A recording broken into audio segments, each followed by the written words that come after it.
There's more to them than meets the eye.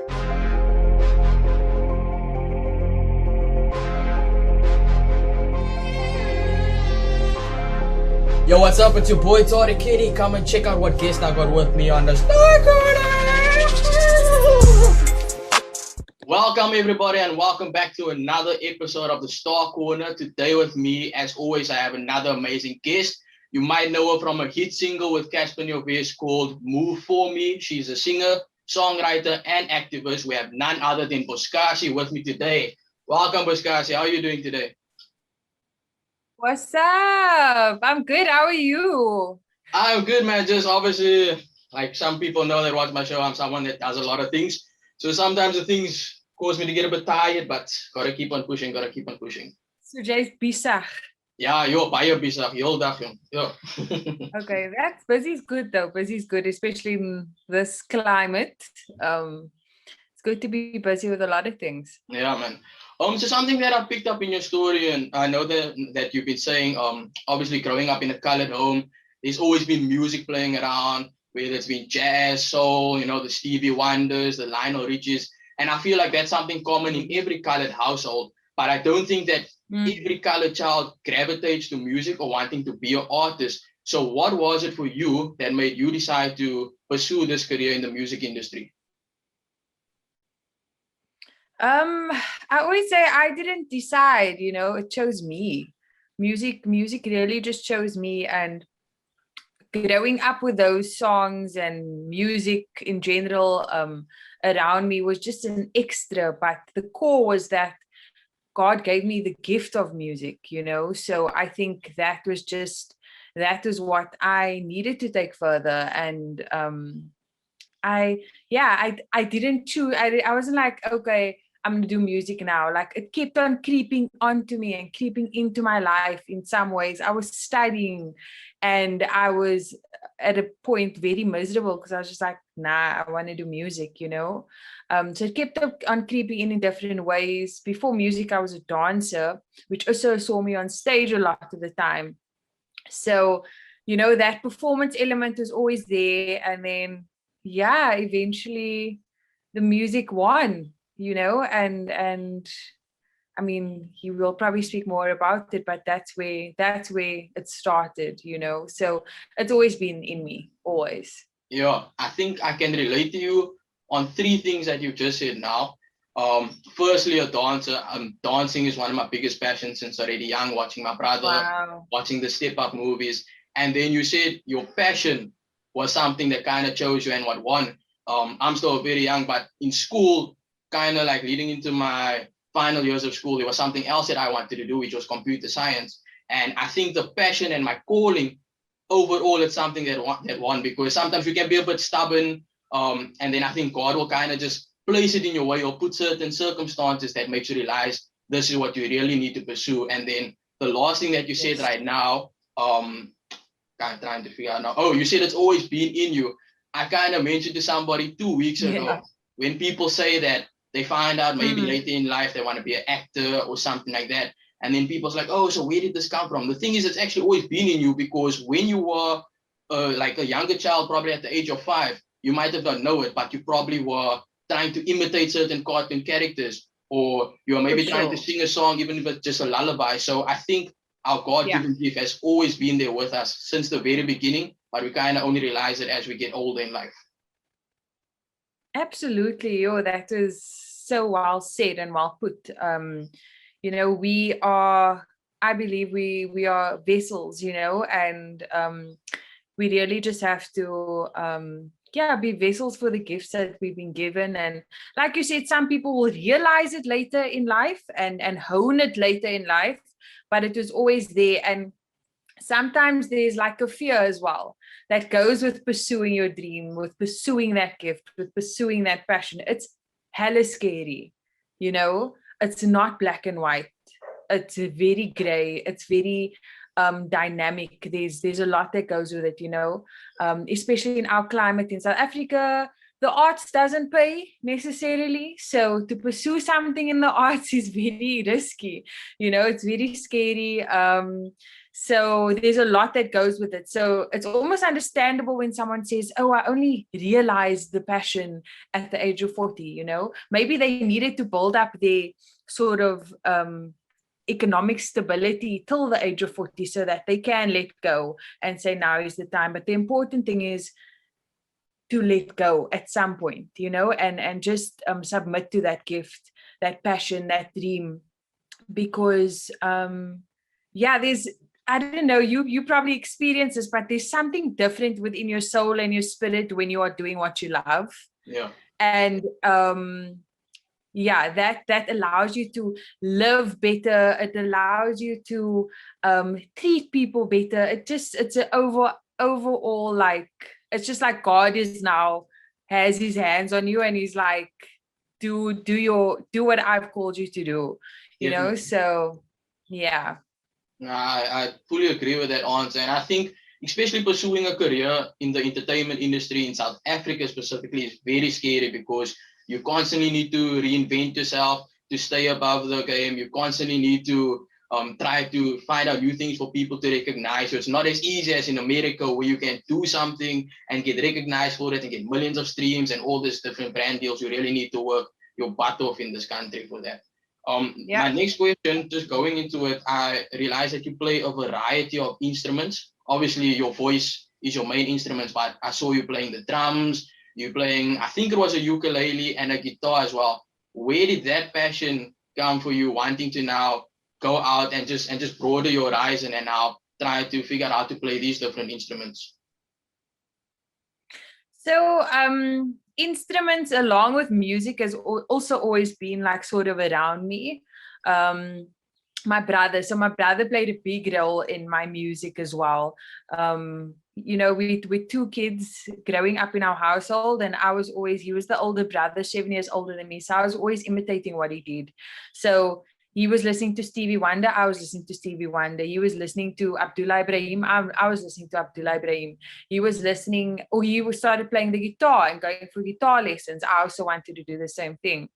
But yeah, I guess with the guitar, it stuck with me, and it's something that I wanted to develop, and I did on my own, as opposed to going for lessons. Or I did the longest sort of length of guitar lessons I've done is like 2 months, because I just couldn't, you know. And I taught myself, and yeah, that was sort of how I developed my love for guitar, you know, which is actually really funny, because this during COVID now I've decided to like take a step back with things and start and go for actual guitar lessons, because I felt like I want to take my music to the next level. I want to take my songwriting to the next level. I want to make the music that I've always wanted to make. And until now, I would say I've been like settling for a sound and for sounds that are interpreted by, you know, other people that I work with. You know, as a producer, when you're working with a producer, you are working with someone and they also have the interpretation, which is beautiful. A lot of the time it's really beautiful, and I love all the producers that I've worked with. But there's a part of me that's like, there's something in my head that I need to be able to write and produce and play on an instrument by myself, you know, to really get what I'm trying to get across. So I've now invested in some music lessons, you know, so it's taking me all the way back to being a student. And just, yeah, I think there's nothing more grounding than just saying that I want this more now than like releasing a single or releasing something just for the people. I want to hone my skills. I want to be the musician that I've always said I am, or, you know, that I've always seen myself as. So yeah, a lot of jazz that I'm trying to learn as well. So yeah, it's very exciting for me. I love that, man, and I wish you all the best on that journey. Another amazing thing, you went to the Netherlands for some time. How has being in that culture, because I believe you're going to the Netherlands kind of opened up your mindset to what culture is outside of South Africa. How has that culture in that country influenced you and maybe your music? So from a more social, personal perspective, first I'll speak on that, you know, going overseas when you are in I was in grade 6. Wow. You know, you've never seen the other side, right? I only knew my little space in Kells River. That's where I was born. That's where I grew up. And that's what I knew. And so I wasn't exposed to this world, this big world that, you know, it's like you see on TV only. And from a cultural perspective, it definitely was a shock. From every perspective, it was a shock to my system. I was like, oh my word, it's real. You know, it felt so surreal on that airplane just going to another side, you know, because I was so young. So that had a deep meaning for me, you know, to be on a different side of the world, being a South African, being a colored woman, girl at the time, you know, exploring this big world. And from a musical perspective, I think just you can probably imagine, you know, just being in Europe and the influences there, it's completely different, but there are similarities as well. The difference would be that at that age that I was, my friends were listening to a lot of like rock and that kind of stuff, and I listened to it as well, you know. So I definitely think my experience, and as you know, because I stayed there for quite some time, as the years went on, you know, my ears were open to more and more cultures and more things and more people. So that definitely has influenced, along with what I grew up with in Cape Town.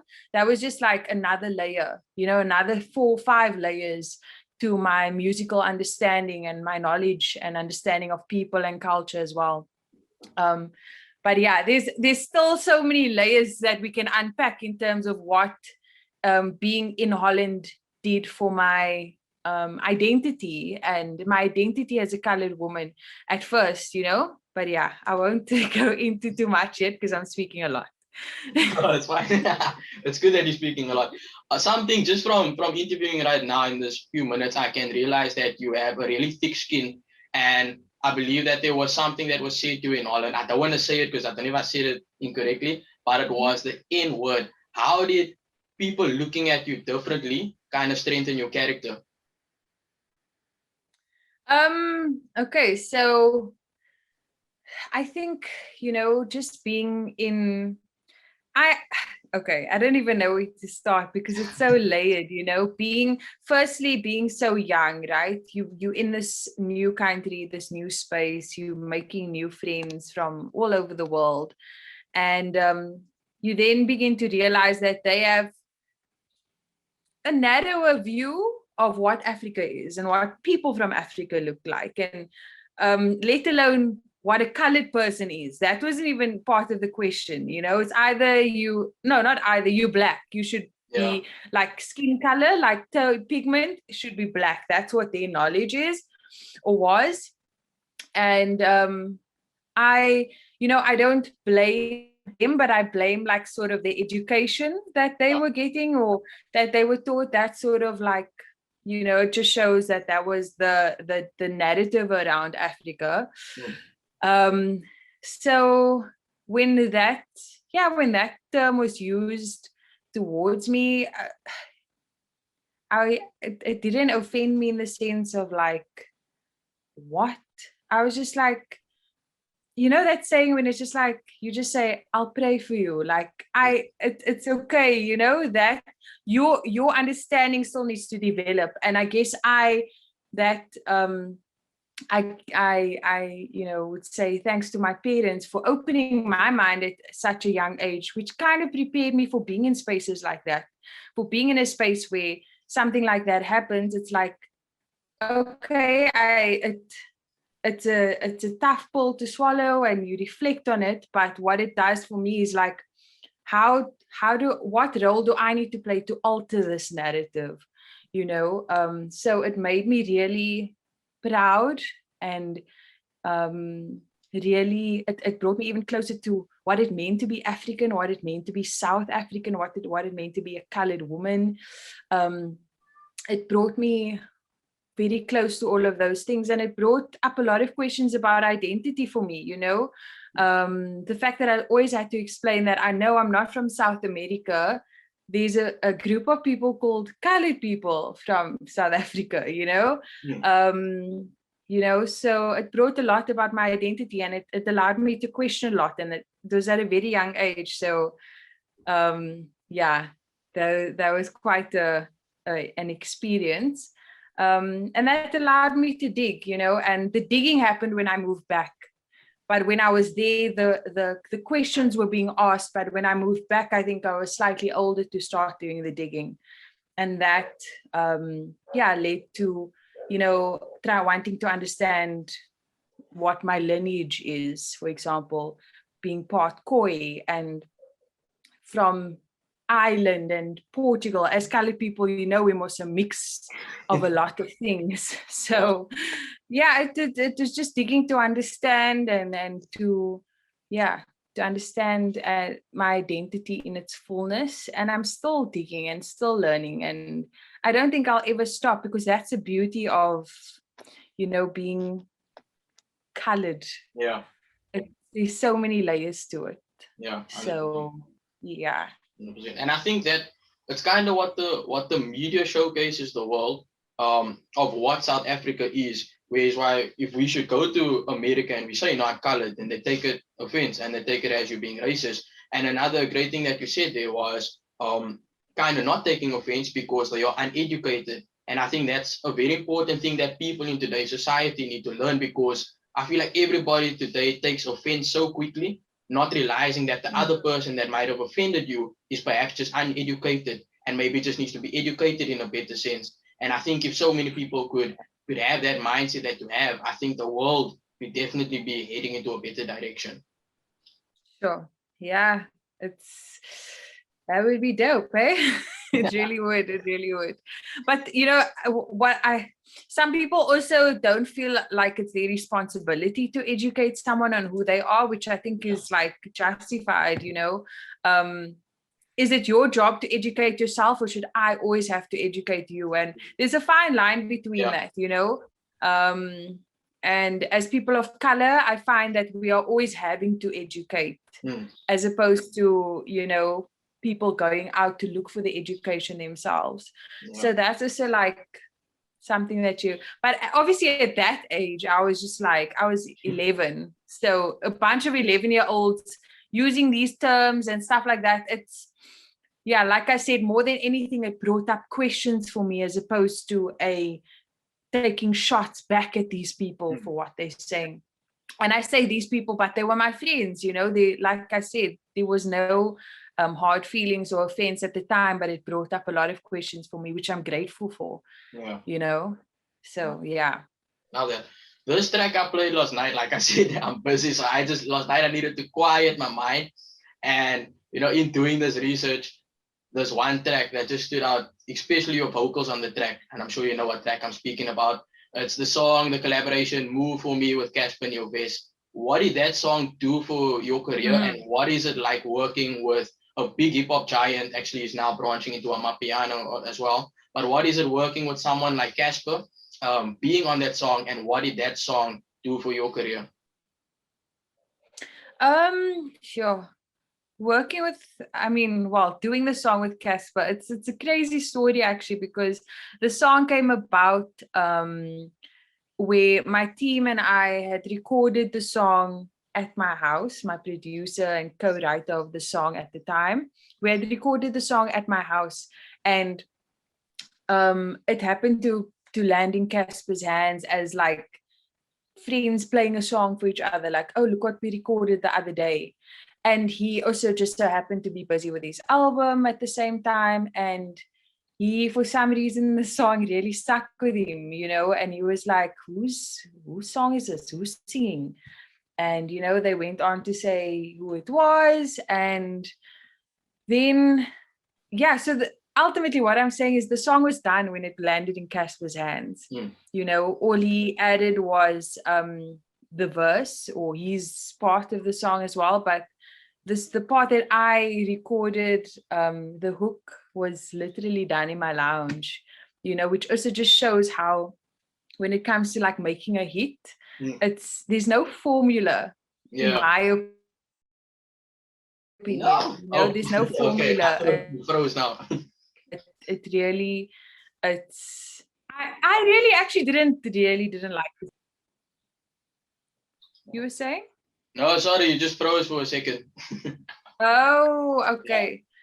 Okay, did you catch what I was saying? Yeah, you said you didn't like the song. Why? Yeah, I didn't like the song at first because my co-writer and my producer were just like, oh, just sing it like this. And I was like, oh, I don't like how my voice sounds, you know. And then that, you know, it became what it is now. And what we did do though was once Casper did, you know, agree to wanting the song, was saying I want the song, we then went into studio just to like be in the sessions for the rest of his album, which was really dope. And then I did a few shows with him here in Johannesburg, which was really cool as well. And in terms of my career, what the song did was it catapulted me into the entertainment industry as we know it. You know, before that I was a university student playing guitar in bars at open mics, you know, just playing my guitar, minding my business. I knew what I wanted out of my career, you know, but I didn't know when it would come. And it just so happened to come in the form of, you know, the way it did, of a hit song, which is dope. And when it happened, I was just like, cool, I'm ready. Let's go. Let's do this. You know, I was like, yeah, I was just like, thanks. Thank you, God. Thank you. You know, I just had a moment with God and I was like, thank you. You know, because our steps are already directed, you know, and yeah, sometimes you just have to say thanks. Yeah, you definitely. And sometimes you just, I feel like some people give up before there's just one last push. Like you said, your collaboration with Casper was what catapulted you into the industry. And I feel like some people give up before that even happens. They don't know what's going to happen in the next month or next 2 months. You said something also, you didn't like your voice. And a question I'm just intrigued just to know if it maybe happens to singers or to rappers. Do you maybe get that moments when you record a song and you're like, nah, I don't like my voice, or you maybe feel insecure about your voice? Oh, 100%, all the time. It's something that I'm working on in terms of just my own sort of self-affirmation and confirmation of what I do, you know, and externally, you know, based on what I've done and worked on, there's enough to prove, you know, who I am and what I do, and, you know, being a musician, being a singer. But internally, the battles are so real, you know. So it's a constant battle, and as I grow as a person and get older and grow in the industry, you know, I think it's just a journey that comes with time, you know, getting more comfortable and more assertive in who you are with your craft. You know, I'm also an artist, and as an artist, you know, I feel a lot. It's a lot to do with the heart, you know, you would know. So yeah, when you're putting out vulnerability all the time, you know, I think it almost comes with being an artist. There's always doubt, there's always this, there's always that. But yeah, like I said, I'm sure with time, age, growth, you know, it is something that I'm consciously working on, because the external validation is there. You know, it's just my internal battles that are sometimes hold me back. But yeah, man. Yeah. I fully agree. This is what I'm going to say is probably easier said than done, because I have my own internal battles as well. But I think that we all just need to realize, if God wanted us to sound like the next person, or wanted us to sound like what we think people would like to hear, He wouldn't have made us the way. Because there's sometimes when I sit in a voice and watch it, I'm like, oh, I hate my voice. Or I watch a dance video and I know I can always be improving, but then I'm like, oh, that's bad, man. That's really bad. But I think we really need to realize if he wanted us all the same, he would have made us the same, but we're not. So we No, need to refresh. absolutely.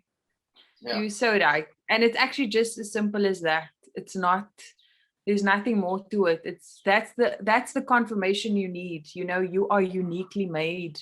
And that's it, you know, just trust in that uniqueness. So yeah, you're so right. Yeah. You also love unexpected collaborations because hearing is someone that loves culture, someone that loves exploring and collaborating with different types of people. You had a collaboration with the Yearballs, and I think it was a few weeks ago, a collaboration with Tyler ICU. I'd like to know when that song is being released also was a dope track. Why do you enjoy collaborating with people that I think your fan base maybe wouldn't see you or expect you to collaborate with? Um, you know, that's one thing when it comes to collaborations, I try not to box myself with my music as well, you know, but sometimes the industry really puts you or wants to put you in a box. But with collaborations, that's the one time where it's okay to cross borders and cross genres and, you know, make a unique, something unique.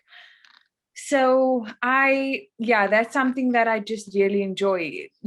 Apart from, I think as a music lover as well, I love to see, like when I was in studio with Tyler, they have their own lingo, like with Amapiano, like when it comes to studio lingo and like what they use for certain um, things in production, like they have their own lingo, and it's so interesting. And I'm like, then I was listening to the song and I'm like, I recognize that they took from Kwaito, or that is like derived from jazz, or that's from house, you know. So that's just the music lover in me, that's besides being the vocalist or the songwriter, just loving different sounds. I think that's what draws me to collaborate, you know. When a hip-hop artist asks me to collaborate, I'm not like, oh, it's hip-hop and I don't do hip-hop. No, I'm like, does it sound lekker? Can I sing on it? Do I vibe with it? Great. If it does, that's it. You know. So I think that's what that mindset has allowed me to really just broaden my repertoire of collaborations. Yeah. I think Jenny D, also your interview with Jenny D, she probably described this as best as possible, where she said your voice can take someone on a soulful journey.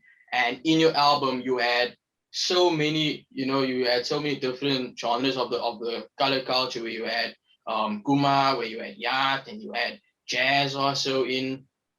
Why is it that you think that it's important to kind of educate in a sense, or kind of open people up to maybe something that they don't know? And why, just another, like a double question added to that, why do you describe your sound as eclectic soul?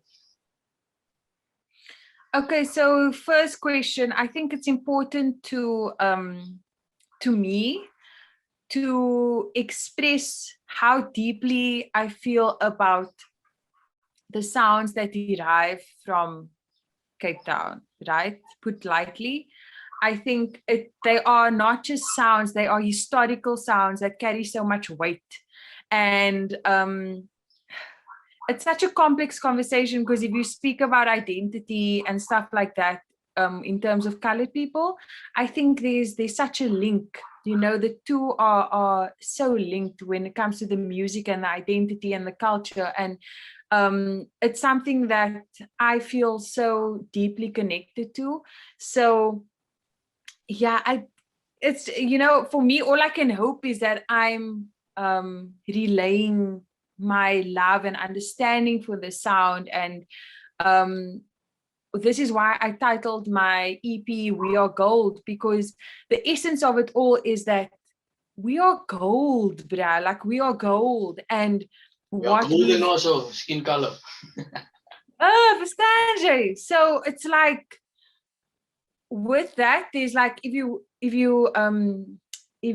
imagine the saying we are gold as like a tree, the branches that, you know, that stem from that is, we are gold because of the music, we are gold because of the way we speak, we are gold because of the food we make, we are gold because of the way we dance, we are gold because of the way we communicate. So we are gold because of the way we deal with really tough situations and our resilience to them, you know. So yeah, it's a really just a tree with so many branches for me, you know, and music is one of them, and Kuma and Yat is, you know, a derivative of that, you know, just one derivative of that goldness.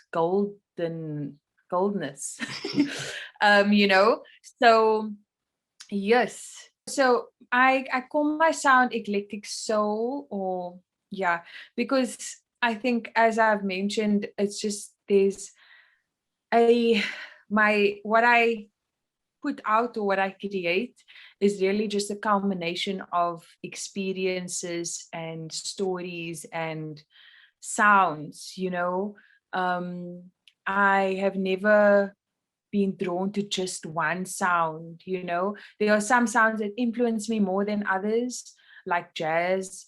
But I still like a pop beat. I still like a house or a whatever sound it is, you know. And if I can combine those together, that's, you know, that's what makes my music the story that it is, you know. Each song is a story, and you don't know what you're going to get in the next song. I don't even know what I'm going to create in the next song. So yeah, I guess that's why I call it eclectic. um yeah, man, I just don't want to be limited or boxed into how I tell my story and what I hear and how, you know, I present that. Just because radio maybe plays certain genres, now I need to make music within those, Yeah. the bounds of those genres, you know. I don't want that to stop, you know, to stop me. So yeah. Wow, great job. My next question I was gonna ask, but then I thought, nah, you probably took of this question because people probably ask it to you a lot. So then I found the answer, which was why. Wait, let me guess what it is. Okay, guess it. I knew it. You know it. No, why the name Boskasi? Yeah. Yeah, I guess you're right. It's just it's an important question in a way, because I chose this name because it has to do with who Nicole is. Yeah. You know, my real name, Nicole, it has to do with a story that Nicole is telling through her music, through the way the girl that was trying to find her identity through, you know, growing up in Holland, trying to find her identity when she moved back to South Africa. So it tells a story of my personal questions and struggle and battle and understanding of who I am, my identity. Boskasi, the term, the name means it's like boshare or bosikop. It means like big bush or big bush of hair. You know, ultimately it's used to describe hair.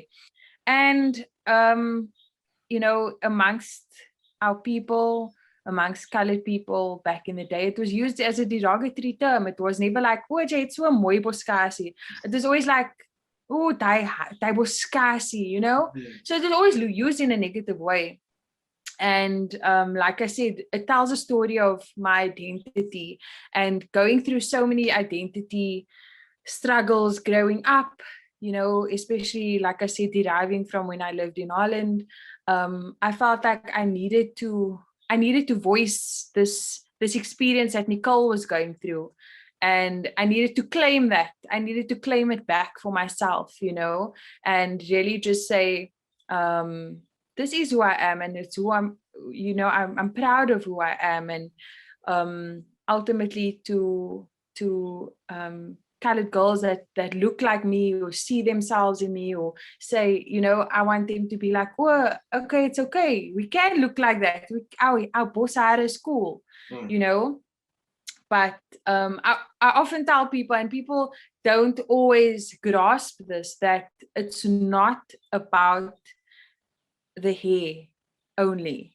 You know, it's not just about the hair. The name Boskasi was just a word that I could use to describe this process of reclaiming my identity. But it's not just about the hair, it's about the entire reclamation of identity, of who I am, and you know, and that experience. So yeah, I think sometimes people think like, oh, I'm like a natural hair movement person and stuff, which I'm an advocate for, but you know, it's not about the hair for me. For me, it's about a deeper process of identity. Yeah. Coming to my closing question, brilliant answer, and I think that just adds to my closing question. Obviously not matriculating not too long now from school. I've seen, especially college, you know, because I feel like the Black people, they know their identity. The Indian people know their identity. The whites know their identity. They know that they come from maybe the British and so on, and the Blacks have their certain clans. But I think for college, we are still so lost, or we are too afraid to showcase our identity of what maybe the media shows of us, of it's just the violence and it's just that. And there was one thing where they were even trying to cancel it out, saying that coloreds have no identity at all. And just to end it off, I would like to know, why is it so important for you to inspire maybe a young girl that listens to your music, to inspire her to say, you know, it's okay, embrace your roots, embrace your hair, embrace where you come from. The world will eventually accept you. It's just for you to accept yourself first. Why is it so important for you to showcase that, even maybe to the young male or the older males that look up to you as a role model? Sure. You know, one thing that I've began or understood, and I've had to understand on this journey, because I've been very vocal, you know, about my coloredness. And there was a time in university I used to be very like unapologetically vocal about being colored. And you know, I used to get people saying, but that's not my experience, or that's not how I was brought up, you know. And that was a learning moment for me, where I had to understand that coloredness is sort of an umbrella term for so many different mixes, right? So not all of our experiences as colored people are the same. Culturally, we may have similarities, you know, but not every person's colored heritage is Khoi. Not every person, some may be more Malay, some may be have the European, you know, heritage. There's so many different mixes that it is that were created, you know. So it's that's the first thing that I want to say, is that, you know, every person's experience is different, and I had to realize that I'm speaking on my experience as a colored person, you know, and some will relate, but I would always like to engage in a conversation, because I feel like as colored people, we've sort of been left in the dark, you know. Some parents have been like, oh no, I don't want my kids to like relate to their colored side, you know, because maybe their trauma of being a colored person and how they were treated, they don't want that for their kids, you know. So it's so layered, and I think just speaking about it openly and saying this is how layered it is, and we need to not get offended, but talk about it and say, okay, our experiences are different. Where do we relate? You know, what are our relations, and where are we different? And so, yeah, I've realized that you know, that's a very important part of my journey, is that I can speak on my experience, and whoever it does touch and speak to, I really hope that it can do what it did for me, which is come to this place of feeling liberated in who I am, you know, because I feel like you said, you know, there are other cultural and ethnic groups in our country, who the Black, the Indians, the I guess the white people as well, you know, they have more like oh, okay, I'm from here, and there's like roots, you know, and that's liberating. And you know, as colored people, we can see that from the outside, that, you know, maybe the Xhosa people have like this unity, you know, the Zulu people have this unity. Colored people are just like under this big umbrella. Where do we fall in? Where do we fall out? So I think it's just to, yeah, just to bring the conversation up and say, yeah, let's just speak about it. So yes, that's what I was saying. As colored people, it's, you know, it can be, I feel like if you are not truly in touch with who you are and where you're from, there's some sort of like disconnect. And like I said at the beginning, that thing when you know about your passion and you follow it, there's something that happens to your soul and your spirit. I feel like it's the same with your identity. When you like have this understanding of your roots and where you're from and your history and what your forefathers went through and what the struggle of the country was about, there's a deeper understanding for people, for yourself, for your art, or your, you know, whatever career you find yourself in, because there's a sort of purpose, you know. So yeah, I guess that's my aim with what I do, is to just speak my truth. How would you advise someone to do flip? Can you still hear me? Did you get that last part?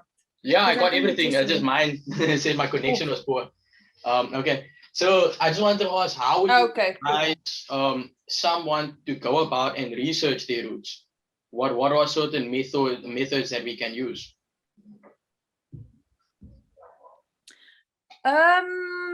Sure.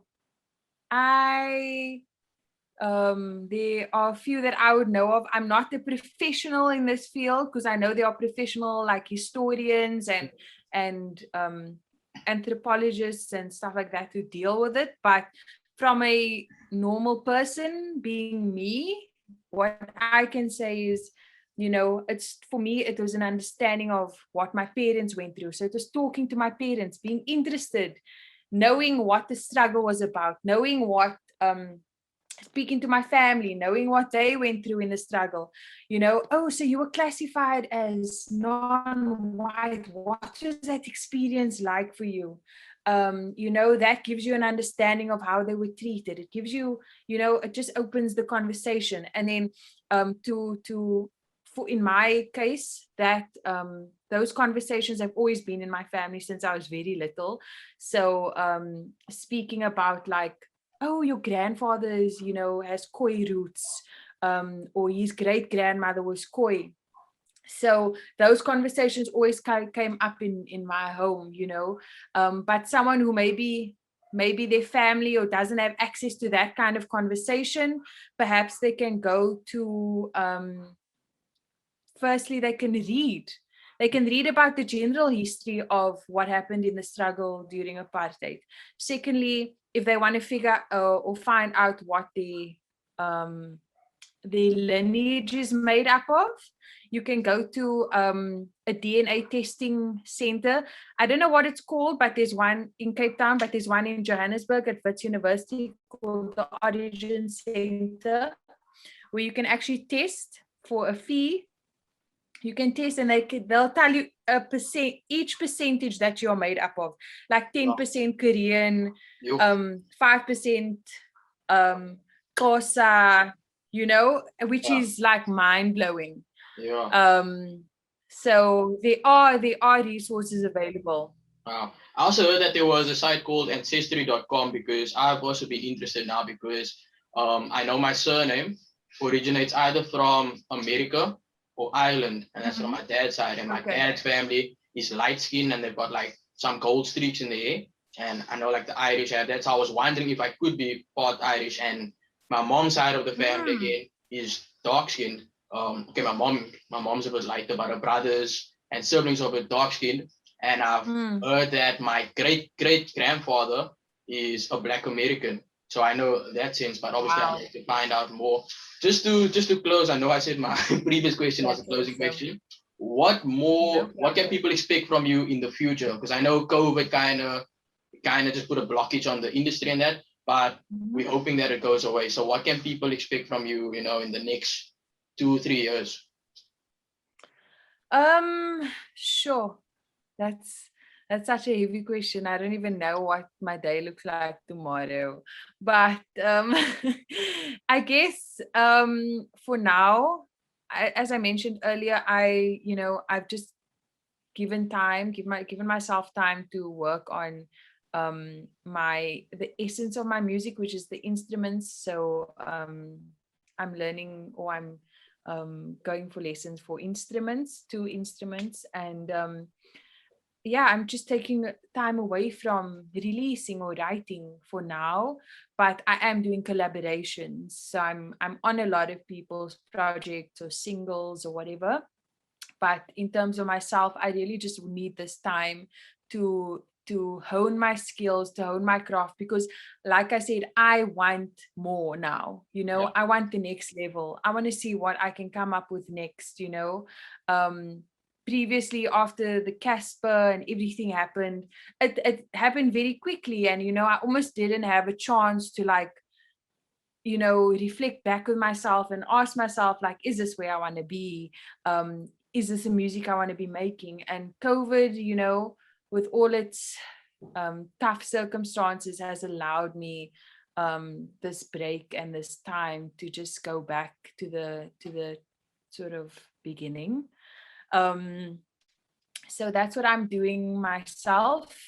I don't know how long that process is going to be, but yeah, I'm still around, and you can always find me on my social media if you want to chat to see what I'm doing. Maybe I release a single, who knows, yeah. So yeah, it's really all just depends on how the process goes. Awesome, man. Thank you so much, Puskasi, for taking the time out just to chat with me and, just share a bit of your story. And I definitely feel a bit more inspired about knowing where I come from, which I feel like a lot of more colors in our country should feel inspired. Guys, you need to embrace who you are, embrace what you are going to be. And like we started off with at the beginning, if you're trying to find out your passion, don't look too much, because your passion was always there. Your passion was always with you since the day you were born. All you need to do is overcome the certain challenges and obstacles, and eventually you will see kind of that passion, your gift will just emerge out of you. And I think that is what will be the driving force for your career and your success. Thank you so much for having me. I just want to say the work you're doing is really amazing, and keep going, keep pushing, keep wanting to know more, and always, something I've learned is like just always being a student to every circumstance, and seeing what we can learn. That's how we actually grow. So big ups to you for what you're doing, and wanting to know more, and wanting to learn about other people, and giving us a platform. So thank you. Thank you so much, man. We are Cool. in the wrong place.